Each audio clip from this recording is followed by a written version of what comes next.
R S എസുമായിട്ട് ഒരു ബന്ധവും രാഷ്ട്രീയമായിട്ട് CPM ഇല്ല. അന്നുമില്ല, ഇന്നുമില്ല, ഇനി നാളെയില്ല. ഇന്നുമില്ല, നാളെയില്ല. നിലമ്പൂര് ഉപതെരഞ്ഞെടുപ്പ് വോട്ടെടുപ്പ് നാളെ ആരംഭിക്കുകയാണ് രാവിലെ.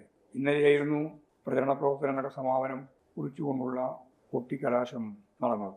വലിയ ആവേശ തിമിർപ്പാണ് സഖാവ് എം സ്വരാജ് സ്ഥാനാർത്ഥിയായിട്ട് വന്ന ആ നിമിഷം മുതൽ പൊതുവെ കേരളത്തിലും പ്രത്യേകിച്ച് നിലമ്പൂർ നിയോജകമണ്ഡലത്തിലാകുകയും ദൃശ്യമായത്. ആ പ്രഖ്യാപനം മുതൽ ഇന്നലത്തെ പ്രചരണ സമാപനം വരെയുള്ള എല്ലാ ഘട്ടങ്ങളും ഇടതുപക്ഷ ജനാധിപത്യ മുന്നണി സ്ഥാനാർത്ഥി സഖാവ് എം സ്വരാജ് മണ്ഡലത്തിലുടനീളം വലിയ രീതിയിലുള്ള മുൻകൈ നേടിക്കഴിഞ്ഞിട്ടുണ്ട് എന്ന് തന്നെയാണ് അവിടെ കാണാൻ കഴിഞ്ഞ ചിത്രം.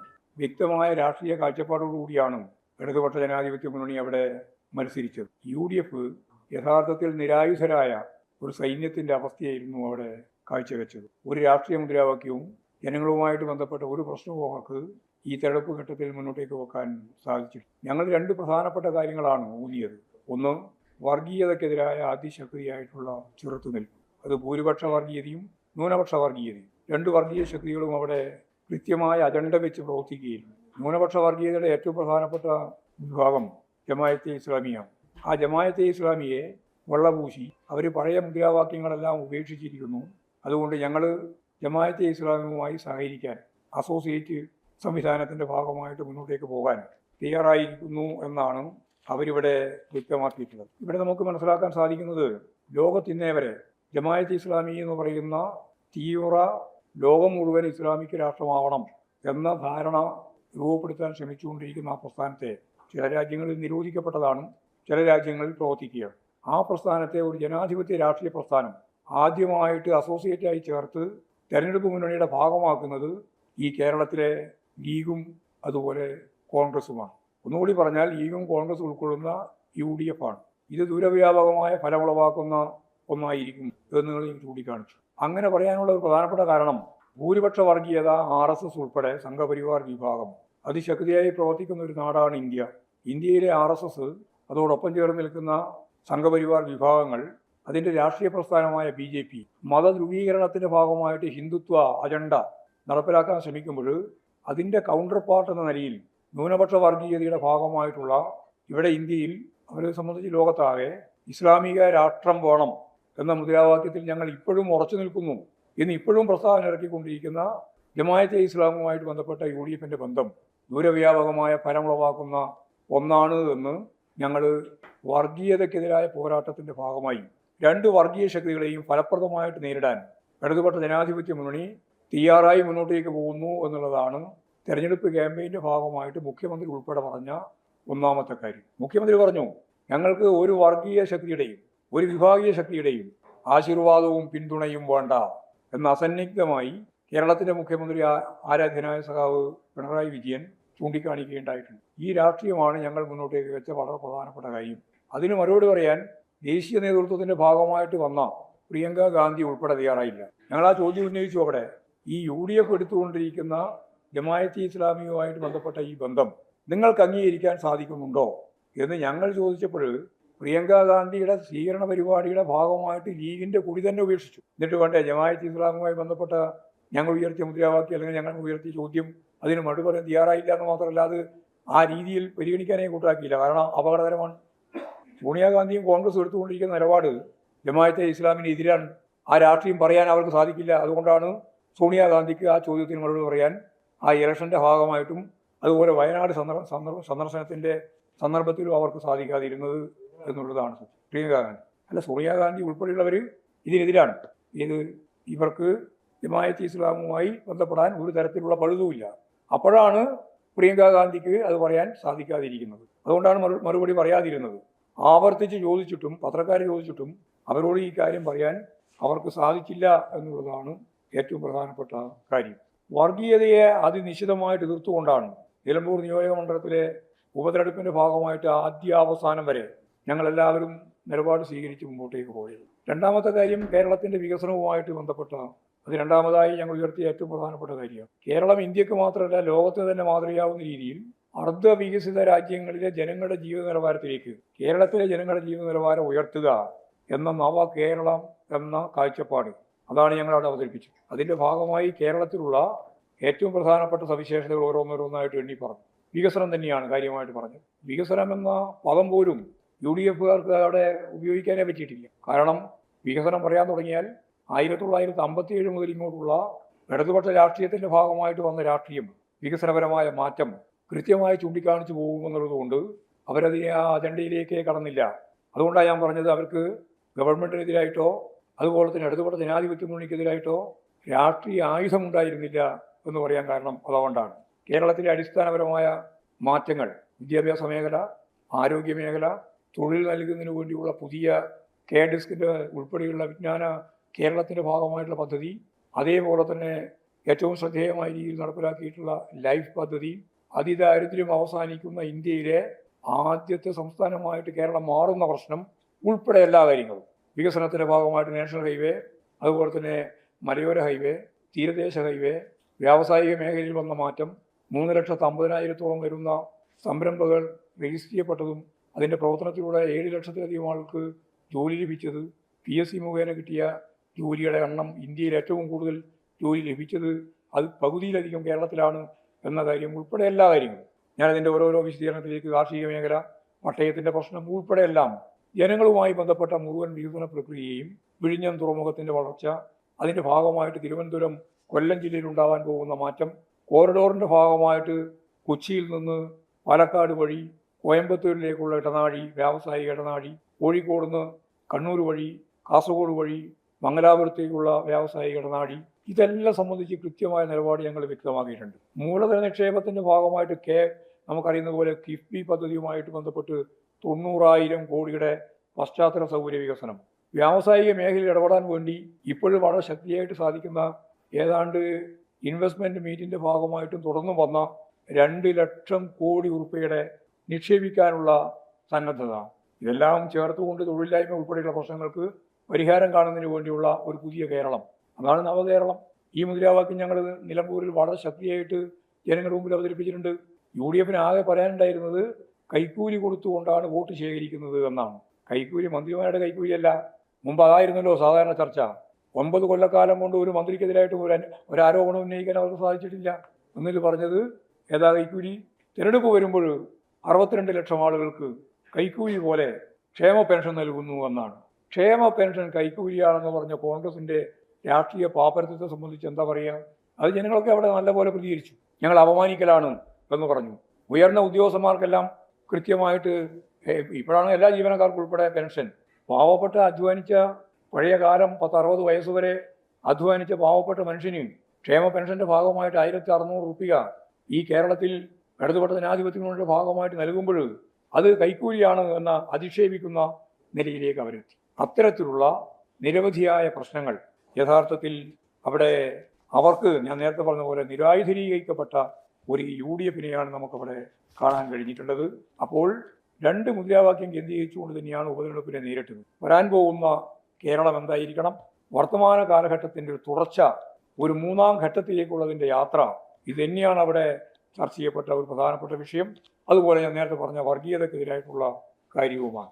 വർഗീയതക്കെതിരായിട്ടുള്ള കാര്യം പറഞ്ഞു വന്നപ്പോൾ ഇപ്പോഴും വ്യാപകമായ ഒരു പ്രചാരവേല, ഞാനെന്തോ വർഗീയവാദികളുമായിട്ട് കൂട്ടുകൂടാൻ ശ്രമിച്ചിരിക്കുന്നു എന്നുള്ള ഒരു പ്രചാരവേല, കള്ള പ്രചാരവേല നടത്തിക്കൊണ്ടിരിക്കുകയാണ്. ചരിത്രത്തിൻ്റെ ഭാഗമായിട്ട് പഠിക്കണം, കാണാനും തയ്യാറാവണം. അങ്ങനെ അല്ലാതെ വരുമ്പോഴാണ് ഇത്തരത്തിലുള്ള പ്രശ്നങ്ങൾ ഉയർത്താൻ UDFന് അനുകൂലമായ ചില നിലപാടുകൾ സ്വീകരിക്കാൻ മാധ്യമങ്ങളിൽ തന്നെ ചിലർ ശ്രമിച്ചിട്ടുള്ളത് എന്ന കാര്യം, പ്രത്യേകിച്ച് മീഡിയ വണ്ണിനെ പോലുള്ള ആളുകൾ ശ്രമിച്ചത് എന്നത് വളരെ വ്യക്തമായ പകൽ വെളിച്ചം പോലെയുള്ള സത്യമാണ്. ഞാൻ സൂചിപ്പിച്ച ഒരു കാര്യം, അടിയന്തരാവസ്ഥ എന്നത് അർദ്ധഫാസിസത്തിൻ്റെ ഭാഗമായിരുന്നു. പാർലമെന്ററി ജനാധിപത്യ സംവിധാനം പൂർണ്ണമായിട്ട് ഇല്ലായ്മ ചെയ്തു. നാവടക്കൂ പണിയെടുക്കൂ എന്ന മുദ്രാവാക്യമാണ് നടപ്പിലാക്കിയത്. ജനാധിപത്യ അവകാശങ്ങളൊന്നും ഇല്ലായിരുന്നു. അടിയന്തരാവസ്ഥക്കെതിരായിട്ട് ആരെങ്കിലും വേണ്ടിയാൽ ഇനി മുണ്ടും എന്നുള്ള പ്രതീക്ഷയുണ്ടെങ്കിൽ അവരെല്ലാം 2 രീതിയിൽ മിസ അടിസ്ഥാനപ്പെടുത്തിയും DER അടിസ്ഥാനപ്പെടുത്തിയും കൽത്തുറുങ്കിലടക്കുന്ന കാലമായിരുന്നു അടിയന്തരാവസ്ഥ. ഞങ്ങളെല്ലാം അടിയന്തരാവസ്ഥയുടെ കാലത്ത് ജയിലിൽ കടന്ന അനുഭവമുള്ളവരാണ്. ആ അർദ്ധ ഫാസിസ്റ്റ് രീതിയിലുള്ള ഇന്ദിരാഗാന്ധിയുടെ നേതൃത്വത്തിൽ നടപ്പിലാക്കിയിട്ടുള്ള, കോൺഗ്രസ് നടപ്പിലാക്കിയിട്ടുള്ള ഈ അമിതാധികാര വാഴ്ചക്കെതിരായി രാജ്യം അതിശക്തിയായ പ്രതിഷേധം രൂപപ്പെടുത്തി വളർത്തിയെടുത്തു. ഇതിൻ്റെ ഭാഗമായിട്ടാണ് അന്ന് സഖാവ് EMS പറഞ്ഞതുപോലെ ഇവിടെ തിരുവനന്തപുരത്താണ് ആ മുദ്രാവാക്യം ആദ്യമായിട്ട് ഉയർത്തിയത്. ഞങ്ങൾ ഉയർത്തുന്ന മുദ്രാവാക്യം അടിയന്തരാവസ്ഥ അറബിക്കടലിൽ എന്നതാണ്. ആ അടിയന്തരാവസ്ഥ അറബിക്കടലിൽ എന്ന മുദ്രാവാക്യം വെച്ചുകൊണ്ട് ഇന്ത്യ മുഴുവൻ ഒറ്റക്കെട്ടായി ഈ അമിതാധികാര വാഴ്ചക്കെതിരായി, അർദ്ധ ഫാസിസ്റ്റ് ഭീകര വാഴ്ചക്കെതിരായി അതിശക്തിയായ രാഷ്ട്രീയ മുന്നേറ്റമാണ് പിന്നീട് നമ്മൾ കണ്ടത്. ആ മുന്നേറ്റത്തിന്റെ ഭാഗമായിട്ടാണ് നമുക്കെല്ലാം അറിയുന്നത് പോലെ വിവിധ പാർട്ടികൾ ചേർന്ന് ഒരു രാഷ്ട്രീയ പ്രസ്ഥാനം രൂപപ്പെട്ടത്. അങ്ങനെയാണ് ജനതാ പാർട്ടിയുടെ രൂപീകരണം. ജനതാ പാർട്ടി എന്ന് പറയുന്നത് ജനസംഘത്തിന്റെ തുടർച്ചയായി വന്നൊരു പാർട്ടിയല്ല. വിവിധ പാർട്ടികൾ, സോഷ്യലിസ്റ്റുകാർ, ജനാധിപത്യവാദികൾ, അതുപോലെ തന്നെ ജഗജീവൻ രാമന്റെ CFD, സോഷ്യലിസ്റ്റ് പാർട്ടി, സ്വതന്ത്ര പാർട്ടി, ജനസംഘം ഉൾപ്പെടെയുള്ള പാർട്ടികളെല്ലാം ചേർന്ന് ഉണ്ടായ ഒരു പാർട്ടിയാണ് യഥാർത്ഥത്തിൽ ജനതാ പാർട്ടി. വിവിധ വിഭാഗങ്ങൾ, ഗ്രൂപ്പുകൾ, പാർട്ടികൾ എല്ലാം ചേർന്നുണ്ടായ ഒരു പ്രസ്ഥാനമാണ്. ഈ ജനതാ പാർട്ടിയിൽ വ്യത്യസ്ത ധാരകളുണ്ടായിരുന്നു എന്ന് ഞാൻ പറഞ്ഞു. ആ ധാരയിലാണ് ജനസംഘം ഉൾപ്പെട്ടിരുന്നത്. അങ്ങനെയുള്ള ഒരു കാലത്ത് അന്ന് RSS പ്രബലമായ ശക്തിയായിട്ട് അതിൽ പ്രവർത്തിക്കുന്നില്ല. മറ്റെല്ലാ വിഭാഗങ്ങളുമാണ് പ്രധാനപ്പെട്ട ശക്തിയായിട്ടുള്ളത്. RSS ഒരു രാഷ്ട്രീയ പാർട്ടി എന്ന രീതിയിലല്ല, ജനസംഘത്തിന്റെ ഭാഗമായിട്ടുള്ള ഒരു വിഭാഗം എന്ന രീതിയിലാണ് ഇതിൽ ചേരുന്നത്. അങ്ങനെ രാജ്യവ്യാപകമായിട്ട് എല്ലാ വിഭാഗങ്ങളും ചേർന്ന് അടിയന്തരാവസ്ഥ അറബിക്കടലിൽ എന്ന EMS ഉയർത്തിയ മുദ്രാവാക്യം പ്രാവർത്തികമാക്കാൻ ഈ ഇന്ത്യ ഒറ്റക്കെട്ടായിട്ട് മുമ്പോട്ടേക്ക് പോയ ഒരു സാഹചര്യത്തെ പറ്റിയാണ് ഞാൻ സൂചിപ്പിച്ചത്. ആ സൂചിപ്പിച്ചതിനെയാണ് വളച്ചൊടിച്ച് കാര്യങ്ങൾ അവതരിപ്പിക്കുന്നത്. RSSുമായി CPIM ഇന്നേ വരെ ഒരു രാഷ്ട്രീയ കൂട്ടുകെട്ടും ഉണ്ടാക്കിയിട്ടില്ല. ഇന്നലെയും ഇല്ല, ഇന്നുമില്ല, ഇനി നാളെയും ഉണ്ടാവില്ല. ഇത് അസന്നിഗ്ധമായിട്ട് ഇതിനു മുമ്പ് തന്നെ എത്രയോ പ്രാവശ്യം വിശദീകരിച്ചതാണ്. അടിയന്തരാവസ്ഥയുടെ ഈ പ്രത്യേക പശ്ചാത്തലത്തെ അഭിമുഖീകരിക്കാൻ വിവിധ രാഷ്ട്രീയ ധാരകൾ ചേർന്ന് മുമ്പോട്ടേക്ക് പോയപ്പോൾ അന്ന് രൂപീകരിക്കപ്പെട്ട ജനതാ പാർട്ടി യഥാർത്ഥത്തിൽ പിന്നീട് ആ ജനതാ പാർട്ടിക്കകത്ത് തന്നെ ഉയർന്നു വന്ന ഏറ്റവും പ്രധാനപ്പെട്ട പ്രശ്നം എന്തായിരുന്നു? അതിൽ 2 മെമ്പർഷിപ്പ് ഉൾപ്പെടെയുള്ള പ്രശ്നമാണ് വന്നത്. അതിന്റെ ഭാഗമായിട്ടാണ് VP സിംഗിന്റെ മന്ത്രിസഭയെ തന്നെ അട്ടിമറിക്കുന്നതിന് വേണ്ടി BJPയും അതുപോലെ തന്നെ കോൺഗ്രസും ചേർന്ന് പിന്നീട് നിലപാട് സ്വീകരിച്ചത് എന്ന് എല്ലാവർക്കും അറിയാം. അത് ഈ RSSന്റെയും അതുപോലെ തന്നെയുള്ള വിഭാഗീയ നിലപാടുമായിട്ട് ബന്ധപ്പെട്ടുകൊണ്ട് തന്നെയാണ്. അതിനെതിരായ ജനാധിപത്യ സംവിധാനമാണ് യഥാർത്ഥത്തിൽ VP സിംഗ് കൈകാര്യം ചെയ്തത്. ആ VP സിംഗിനെ താഴെ ഇറക്കുന്നതിന് വേണ്ടി കോൺഗ്രസും BJPയും ചേർന്നുകൊണ്ടാണ് ആ ഗവൺമെന്റിനെ താഴെ ഇറക്കിയത് എന്നുള്ള കാര്യം നമ്മൾ ഈ സന്ദർഭത്തിൽ മനസ്സിലാക്കേണ്ടതാണ്. കേരളത്തിന്റെ ചരിത്രം പരിശോധിച്ച് നോക്കിയാൽ RSSുമായിട്ട് ബന്ധപ്പെട്ട് പ്രവർത്തിച്ചത് ആരാ? ഞങ്ങൾ ഒരു ഘട്ടത്തിലും രാഷ്ട്രീയ മുന്നണി എന്ന രീതിയിൽ RSSുമായിട്ട് ചേർന്നിട്ടേയില്ല. എന്നാൽ കോൺഗ്രസ് വിമോചന സമരത്തിന്റെ ഘട്ടത്തിലാണ് ആദ്യമായിട്ട് RSSുമായി സഹകരിക്കുന്നത്. വിമോചന സമരത്തിലാണ് അവർ കാര്യമായിട്ട് ഇറങ്ങുന്നത്. അപ്പോൾ അതിൻ്റെ തുടർച്ചയായിട്ടാണ് യഥാർത്ഥത്തിൽ ഇവിടെ രാഷ്ട്രീയ തെരഞ്ഞെടുപ്പിലേക്ക് അവർ മത്സരിക്കാൻ തയ്യാറായിട്ട് വരുന്നത്. അപ്പോൾ RSS യഥാർത്ഥത്തിൽ കേരളത്തിലെ UDFുമായിട്ടാണ് പിന്നീട് മത്സരിച്ചത്. അവർ ചെയ്തുകൊണ്ടാണ് യോജിച്ച് മത്സരിച്ചത്. മതനിരപേക്ഷ ഉള്ളടക്കം കൃത്യമായിട്ട് കൈകാര്യം ചെയ്യുന്നതിൽ ഒരു തരത്തിലുള്ള വിട്ടുവീഴ്ചയും ഞങ്ങൾ വരുത്തിയിട്ടില്ല. കാരണം RSS ഉൾപ്പെടെയുള്ള വിഭാഗത്തോട് നിങ്ങളുടെ നിലപാട് എന്താണെന്ന് ജനതാ പാർട്ടിയുടെ ഭാഗമായിട്ട് നിന്ന സന്ദർഭത്തിൽ സഹകരിച്ച പാർട്ടിയുടെ അഖിലേന്ത്യാ നേതൃത്വം എന്ന രീതിയിൽ EMS അത് തലശ്ശേരി ഉൾപ്പെടെയുള്ള 4 ഉപതെരഞ്ഞെടുപ്പിൽ നടന്ന തെരഞ്ഞെടുപ്പിൽ വ്യക്തമായ ഒരു ചോദ്യം ഉന്നയിക്കപ്പെട്ടു. ആ ചോദ്യം ഇങ്ങനെയാണ്: നിങ്ങളുടെ നിലപാട് RSS ഉൾപ്പെടെയുള്ള അന്ന് ജനതയോടൊരു നിലപാട് എന്താണ്? അന്ന് ചരിത്രപ്രസിദ്ധമായ ഒരു പ്രസംഗം EMS തലശ്ശേരിയിൽ നടത്തി. അത് RSSന്റെ വോട്ട് ഞങ്ങൾക്ക് വേണ്ട എന്നാണ്. RSSന്റെ വോട്ട് ഞങ്ങൾക്ക് വേണ്ട എന്ന് അസന്നിഗ്ധമായിട്ട് പ്രഖ്യാപിച്ചത് EMS ആണ്. അത് അടിയന്തരാവസ്ഥയ്ക്ക് ശേഷം 1980 മുമ്പ് നടന്ന ഉപതെരഞ്ഞെടുപ്പുമായിട്ട് ബന്ധപ്പെട്ട ഒരു ചിത്രമാണ്. അപ്പോൾ ഒരു തരത്തിലുള്ള ബന്ധവും ഇടതുപക്ഷ പ്രസ്ഥാനവുമായിട്ട് RSSന് ഉണ്ടായിട്ടില്ല എന്ന് പറയാൻ വേണ്ടിയിട്ടാണ് ഞാൻ ഇത്രയും കാര്യങ്ങൾ പറഞ്ഞത്. മതനിരപേക്ഷ നിലപാട് ഉയർത്തിപ്പിടിച്ച് ഇടതുപക്ഷം ആ 4 സീറ്റും ജയിക്കുന്ന സ്ഥിതിയാണ് ഉപതെരഞ്ഞെടുപ്പിന്റെ ഭാഗമായിട്ടും ഉണ്ടായത്. തുടർന്ന് നമുക്കറിയുന്നത് പോലെ RSSും BJPയും കോൺഗ്രസും ചേർന്ന് മത്സരിച്ചത് വടകര പാർലമെന്റ് നിയോജക മണ്ഡലത്തിലും അതുപോലെ തന്നെ ബേപ്പൂർ അസംബ്ലി നിയോജക മണ്ഡലത്തിലുമാണ് കോലിബി സഖ്യം ഉണ്ടാക്കിയത്. ആ സഖ്യത്തെയും പരാജയപ്പെടുത്താൻ നമുക്ക് സാധിച്ചിട്ടുണ്ട്. മാത്രമല്ല, ജനതാ പാർട്ടിയുമായിട്ട് ഐക്യമുന്നണി ഉണ്ടാക്കിയത് ഉൾപ്പെടെയുള്ള ഈ UDF ആണ് 1980.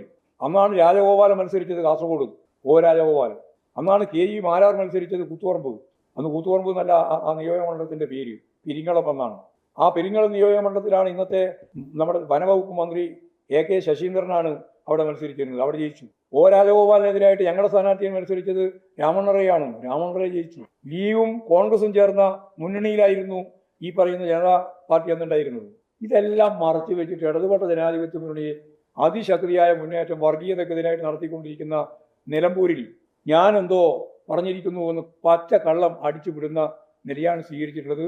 ചരിത്രത്തിന്റെ ഭാഗമായിട്ട് തന്നെ പഠിക്കണം. അങ്ങനെ പഠിക്കുമ്പോഴാണ് നമുക്ക് ഇതിൽ ഓരോന്നിലും വന്ന മാറ്റങ്ങളും വിഗതികളും നമുക്ക് കൃത്യമായിട്ട് മനസ്സിലാക്കാൻ സാധിക്കുക. ഒരു ഘട്ടത്തിലും CPIM RSSുമായി ഒരു രാഷ്ട്രീയ കൂട്ടുകെട്ടും ഉണ്ടാക്കിയിട്ടില്ല എന്ന കാര്യം ഞാൻ ഉറപ്പിച്ച് പറയുകയാണ്.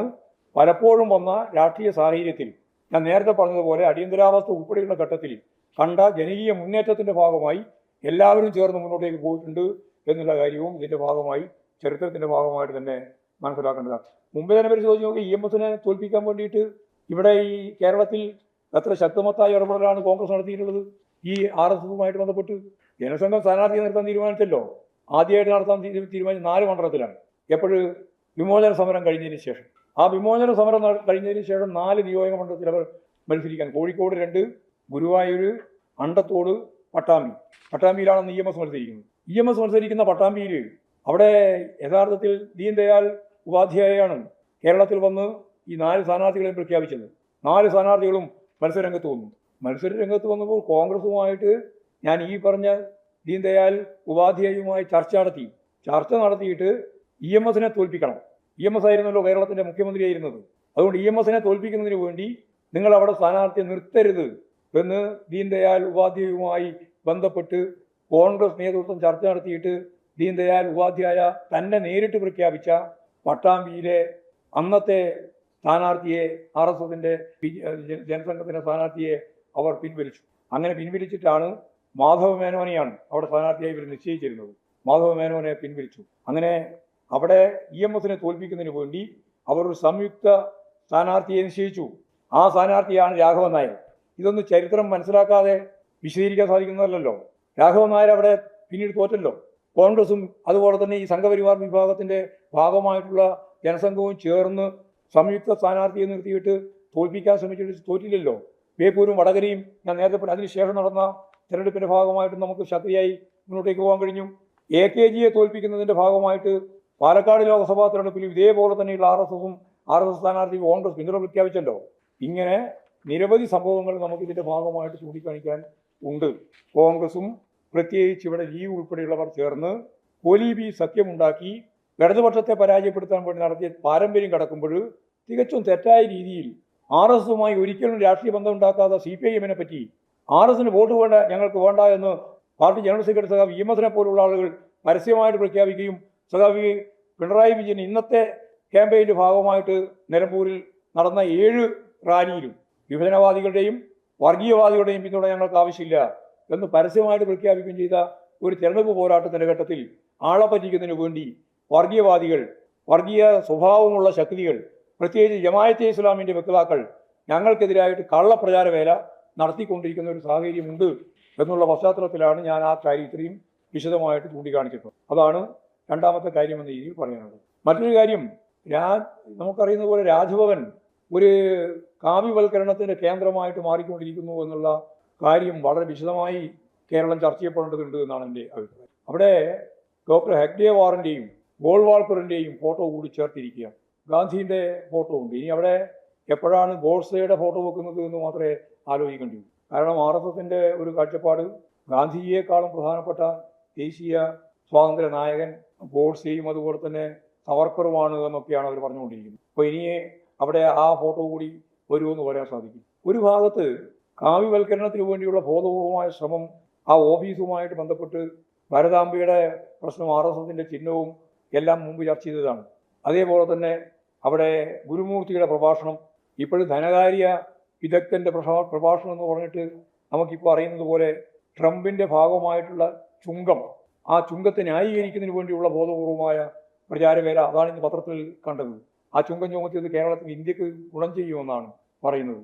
എന്ന് പറഞ്ഞാൽ എല്ലാം ആഗോളവൽക്കരണ നിലപാടിനും വർഗീയവൽക്കരണത്തിനും വേണ്ടി ഉപയോഗിക്കുന്ന ഒരു കേന്ദ്രമായി ഈ പറയുന്ന രാജ്ഭവൻ മാറുന്നു എന്നത് ഉത്കണ്ഠയുണ്ടാക്കുന്ന, മതനിരപേക്ഷവാദികളെ സംബന്ധിച്ച് ഉത്കണ്ഠയുണ്ടാക്കുന്ന ഒരു കാര്യമാണ്. വളരെ പ്രധാനപ്പെട്ട വേറൊരു കാര്യം, നമുക്കറിയുന്നത് പോലെ യൂണിവേഴ്സിറ്റി യൂണിയനുമായിട്ട് ബന്ധപ്പെട്ട് ഇപ്പോൾ തെരഞ്ഞെടുപ്പിൻ്റെ ഭാഗമായിട്ട് സിൻഡിക്കേറ്റിൽ SFI വൻ ഭൂരിപക്ഷം നേടി ജയിച്ചു എന്നുള്ളത് സത്യം. എന്നാൽ അവിടെ ഗവർണർ അവിടെ സംസാരിച്ച ഒരു കാര്യം ഇന്ന് പുറത്തു വന്നിട്ടുണ്ട്. അതിൽ പറയുന്നത് ഉന്നത വിദ്യാഭ്യാസ കേന്ദ്രങ്ങളിൽ രാഷ്ട്രീയം പാടില്ല എന്നാണ്. രാഷ്ട്രീയ സമൂഹമല്ലേ ഇന്ത്യ? ഇത് സ്വേച്ഛാധിപത്യ ഫാസിസ്റ്റ് രാജ്യമാണോ? ജനാധിപത്യ രാജ്യമല്ലേ? ആ ജനാധിപത്യ രാജ്യത്ത് ഉന്നത വിദ്യാഭ്യാസം കൈകാര്യം ചെയ്യുന്ന മേഖലയിൽ പോലും രാഷ്ട്രീയം പാടില്ല എന്ന് പറഞ്ഞാൽ അരാഷ്ട്രീയവും അരാജകത്വവാദവും സ്വത്വ രാഷ്ട്രീയവും സാമ്രാജ്യത്വ അധിനിവേശത്തിന്റെ നിലപാടുകളും വർഗീയ ധ്രുവീകരണത്തിന്റെ പ്രശ്നങ്ങളും കൈകാര്യം ചെയ്യാന്നല്ലേ പറയുന്നതിനർത്ഥം? പച്ച മലയാളത്തല്ലേ? ഒരു രാഷ്ട്രീയവൽക്കരണം എന്ന് പറയുന്നത് കക്ഷി രാഷ്ട്രീയം വേണമെങ്കിൽ പറയാം. രാഷ്ട്രീയെ പഠിപ്പിക്കാൻ പാടില്ല, പഠിക്കാൻ പാടില്ല എന്ന് പറഞ്ഞാൽ നാളെ ഈ രാജ്യത്തിന്റെ ഭരണാധികാരികൾ വരേണ്ടുന്ന ഈ തലമുറ എങ്ങനെയാണ് രാഷ്ട്രീയം കൈകാര്യം ചെയ്യുക? എവിടെ നിന്നാണ് രാഷ്ട്രീയം പഠിക്കാനാവുക? അപ്പോൾ തികച്ചും തെറ്റായ നിലപാടാണ് അദ്ദേഹത്തിന്റെ ആ പരാമർശത്തിലൂടെ നമുക്ക് മനസ്സിലാക്കാൻ സാധിക്കുന്നത്. രാഷ്ട്രീയത്തെ ഉപേക്ഷിക്കല്ല വേണ്ടത്, ശരിയായ രാഷ്ട്രീയം കൈകാര്യം ചെയ്യാൻ അവരെ പ്രാപ്തമാക്കുകയാണ് വേണ്ടത്. പുതിയ തലമുറയെ ശരിയായി രാഷ്ട്രീയം കൈകാര്യം ചെയ്യാൻ പ്രാപ്തിയുള്ള പുതിയ തലമുറയാക്കി രൂപപ്പെടുത്തുകയാണ് വേണ്ടത് എന്നുള്ളതാണ് അത് സംബന്ധിച്ച് ചൂണ്ടിക്കാണിക്കാനുള്ള കാര്യം. ഇത്രയും കാര്യങ്ങളാണ് പൊതുവായിട്ട് പറയാനുള്ളത്.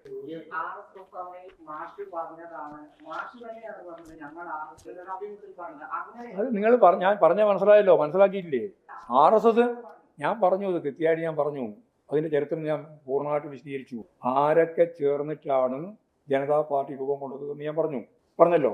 അതിൻ്റെ അകത്ത് സോഷ്യലിസ്റ്റുകാരുണ്ട്, ജനാധിപത്യവാദികളുണ്ട്, CFDA പോലെ ജഗജീവൻ റാമിൻ്റെ പ്രസ്ഥാനമുണ്ട്, സ്വതന്ത്ര പാർട്ടിയുണ്ട്, സോഷ്യലിസ്റ്റ് പാർട്ടിയുണ്ട്, അതുപോലെ ജനസംഘമുണ്ട്.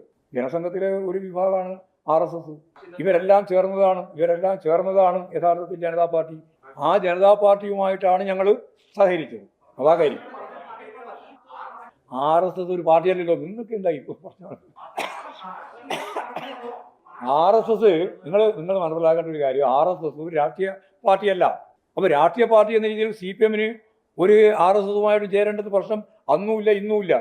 എന്നാൽ ഇവരെല്ലാമായിട്ട് സഹകരിക്കുന്ന നിലപാടിലേക്ക് എത്തിയ അടിയന്തരാവസ്ഥയുടെ പശ്ചാത്തലമാണ് ഞാൻ അടുത്ത ഭാഗത്തിന്റെ ഭാഗമായിട്ട് വിശദീകരിച്ചത്. അതിൽ ചേർന്ന വിഭാഗത്തെയാണ് ഞാനിപ്പോൾ നിങ്ങളോട് പറഞ്ഞത്. അതേ കാര്യമുള്ളൂ. ഇല്ല, ഒരു മാറ്റമില്ല. ഇതേ പറഞ്ഞു. RSS-ഉമായിട്ട് ഒരു ബന്ധവും രാഷ്ട്രീയമായിട്ട് CPM-ന് ഇല്ല. അന്നുമില്ല ഇന്നുമില്ല, ഇനി നാളെയില്ല. അന്നുമില്ല ഇന്നുമില്ല, നാളെയില്ല.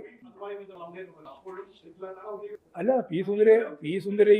പി സുന്ദരയുമായിട്ട് ബന്ധപ്പെട്ട രാഷ്ട്രീയ പ്രശ്നങ്ങളെല്ലാം പിന്നീട് നടന്ന പാർട്ടി കോൺഗ്രസുമായിട്ട് ബന്ധപ്പെട്ട് കൃത്യമായ നിലപാട് സ്വീകരിച്ച് പാർട്ടി മുമ്പോട്ടേക്ക് പോയിട്ടുണ്ട്, സുന്ദരയ്യ ഉൾപ്പെടെ.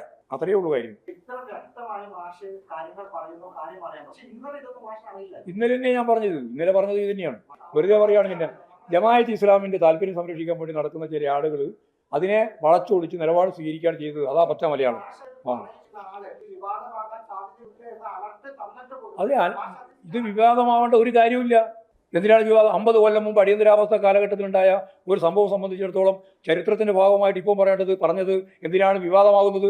വിവാദമാക്കാൻ ഉന്നം വെച്ചുകൊണ്ട് നടത്തിയിട്ടുള്ള ശ്രമമാണെന്നാണ് കാര്യം. അതാ കാര്യം. അല്ലാണ്ട് അതിനകത്ത് വേറെ പ്രശ്നമൊന്നുമില്ല. ജനസംഘമായിട്ടല്ല സഹകരിച്ചത്. അന്ന് RSS ഉൾപ്പെടെയുള്ള ജനസംഘം ചേർന്ന ജനതാ പാർട്ടിയാണ്. ഞാൻ നേരത്തെ പറഞ്ഞില്ലേ, ഇനി വിശദീകരിക്കണോ? നിരവധി പാർട്ടികൾ, നിരവധി ധാരകൾ എല്ലാം ചേർന്നാണ് ജനതാ പാർട്ടി ഉണ്ടായത്. അതിലൊരു ചെറിയ ന്യൂനപക്ഷം മാത്രമാണ് RSS.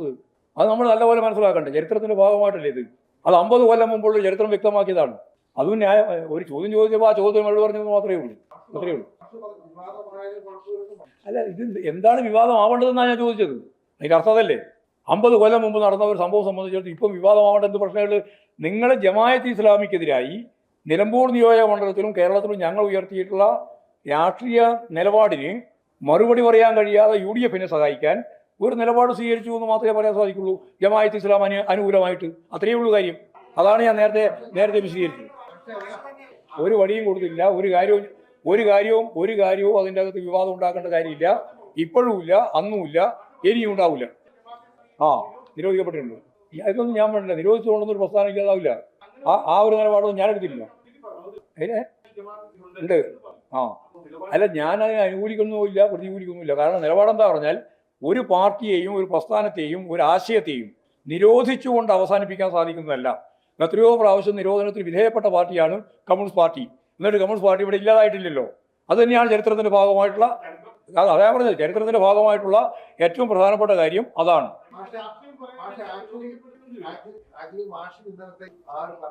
ഇന്നലെയല്ല, ഇത് മിഞ്ഞാന്ന് മറ്റോ പറഞ്ഞാണ്.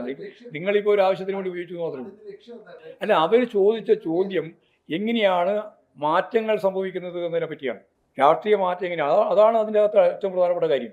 അങ്ങനെ എല്ലാം ഒരേ ദിശയിൽ ഇങ്ങനെ നിൽക്കുകയല്ല ചെയ്യുക. രാഷ്ട്രീയം പലതരത്തിൽ മാറുക ചെയ്യുക. മാറ്റത്തിന് വിധേയപ്പെടാതെ ഒന്നും തന്നെ ഇല്ല. അപ്പോൾ എങ്ങനെയൊക്കെയാണ് മാറുന്നത് എന്ന് പറയുന്നതിന് വേണ്ടി ഞാൻ ചൂണ്ടിക്കാണിച്ച ഒരു ഉദാഹരണം മാത്രമേ ഉള്ളൂ. അതിനെ പർവ്വതീകരിക്കാൻ വേണ്ടിയിട്ടുള്ള തെറ്റിദ്ധാരണ ഉണ്ടാക്കാൻ വേണ്ടിയിട്ടുള്ള ശ്രമം നടത്തിയെന്ന് മാത്രമേ അത് കാണുകയുള്ളൂ. അതാണ് അത് സംബന്ധിച്ച് പറയാനുള്ളത്. ശരിയാണ്. ഇനി അതിന് വേണ്ടി വേറെ ഉത്തരം പറഞ്ഞു. അല്ലെ, RSS ഉൾപ്പെടെയുള്ള ജനവിഭാഗങ്ങൾ ഉൾക്കൊള്ളുന്നതായിരുന്നല്ലോ ഞാൻ ഈ പറഞ്ഞ വിഭാഗങ്ങളെല്ലാം. നിങ്ങൾക്ക് എന്താ പറയാനുള്ളത്? RSSുമായിട്ട് ആരും രാഷ്ട്രീയ കൂട്ടുകെട്ട് ഉണ്ടാക്കുമോ? ഉണ്ടാക്കിയിട്ടുണ്ടോ? ഇല്ലല്ലോ. ഇല്ല. രാഷ്ട്രീയ കൂട്ടുകെട്ടിനെ പറ്റിയേ ഞാൻ പറഞ്ഞിട്ടില്ല. അടിയന്തരാവസ്ഥക്കെതിരായിട്ടുള്ള മൂവ് ഡെവലപ്പ് ചെയ്തു വന്നു, അതിനെപ്പറ്റിയാ പറഞ്ഞത്. അത്രേ ഉള്ളൂ. ശരി, പറ. അത് ഗവൺമെന്റ് പരിശോധിക്കട്ടെ. അതായത് അത് CPIയും CPMും എല്ലാം കൂടി ചേരുന്ന മന്ത്രിസഭ വ്യക്തമായ ഒരു തീരുമാനം എടുക്കട്ടെ. തീരുമാനത്തിന് ശേഷം നമുക്കൊരു നിലപാട് പറയുന്നല്ലേ നല്ലത്. ഇപ്പൊ അതിനു മുമ്പ് പകുതി വന്ന ഒരു കാര്യത്തിന് മറുപടി പറയേണ്ട കാര്യമുണ്ടോ?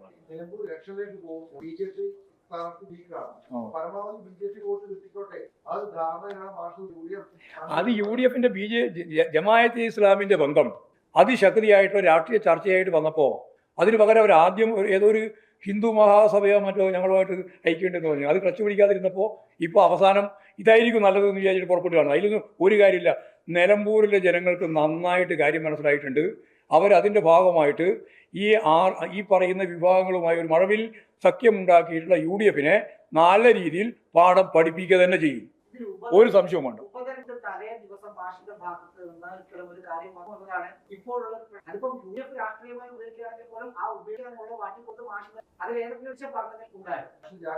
അതിന് ഒരു ജാഗ്രത കുറവുണ്ടായില്ല. നല്ല ജാഗ്രതയില്ല അവിടെ.